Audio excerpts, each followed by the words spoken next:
as a motivation. Last year in an award-winning report, Lisa Guerrero told you about the case of a 16-month-old baby who was brutally beaten and later died.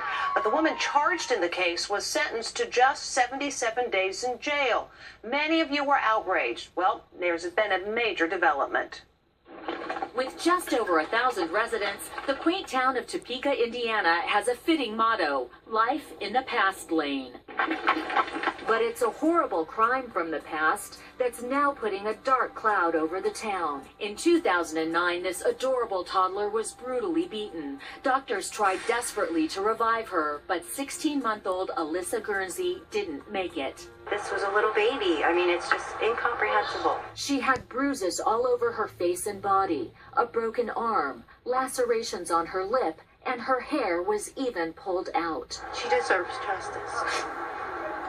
Bernadine Bucafori never even knew Alyssa, but today she and dozens of women say they're marching to seek justice for the toddler. Justice for Alyssa! They call themselves Alyssa's Army, and they traveled thousands of miles from all over the country to protest the fact that the woman arrested in the case walked free after just 77 days in jail. Her killer only served 77 days. They're talking about this woman, Christy Schaefer. She's baby Alyssa's cousin and was caring for her when she died. The death was ruled a homicide by the medical examiner, but Christy was never charged with killing baby Alyssa.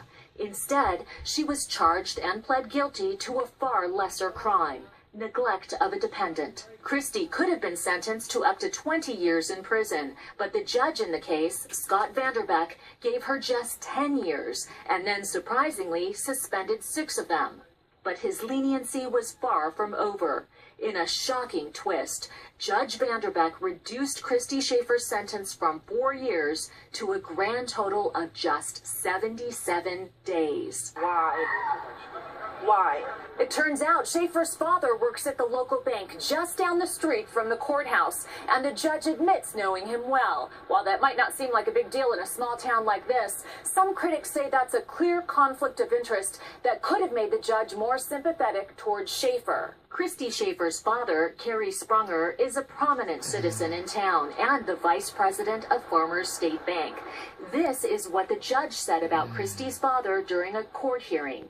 "I know Mr. Sprunger. He's been on some boards with me. I know he's got a good heart." I don't want to talk to you now. We caught up with Judge Vanderbeck leaving the courthouse. The criminal case is over, correct? You let her walk. After 77 days, sir, don't you think you owe people an explanation about that? I think she got away with torture. This is baby Alyssa's mother, Kelly. After she relapsed into drug abuse, she was forced to give up custody of Alyssa to her cousin, Christy Schaefer. That's when she says baby Alyssa was turned into a punching bag. She looked so bad. She was so skinny and she didn't barely have any hair. Christy was asked about Alyssa's injuries during a deposition in this audio recording. Yesterday, can you explain to me how John got all these bruises on his face? Punch him. Smack the child? Shot him? No, never. Christy says baby Alyssa had spontaneous bruising. She also claimed the family dog would sometimes run into the child and knock her down. But according to this report by the Indiana Department of Child Services, the fatal blow that killed Alyssa was described as that of an adult punching a child in the mouth as hard as they could. We caught up with Christy Schaefer leaving this laundromat. I'm Lisa Guerrero with Inside Edition. We'd like to know why baby Alyssa was injured so many times in your care. Did you hurt baby Alyssa? Did you kill baby Alyssa, Christy? Well, there may be at least some justice after all for baby Alyssa. Christy Schaefer has been found to have violated the terms of her probation after pleading guilty to a methamphetamine charge.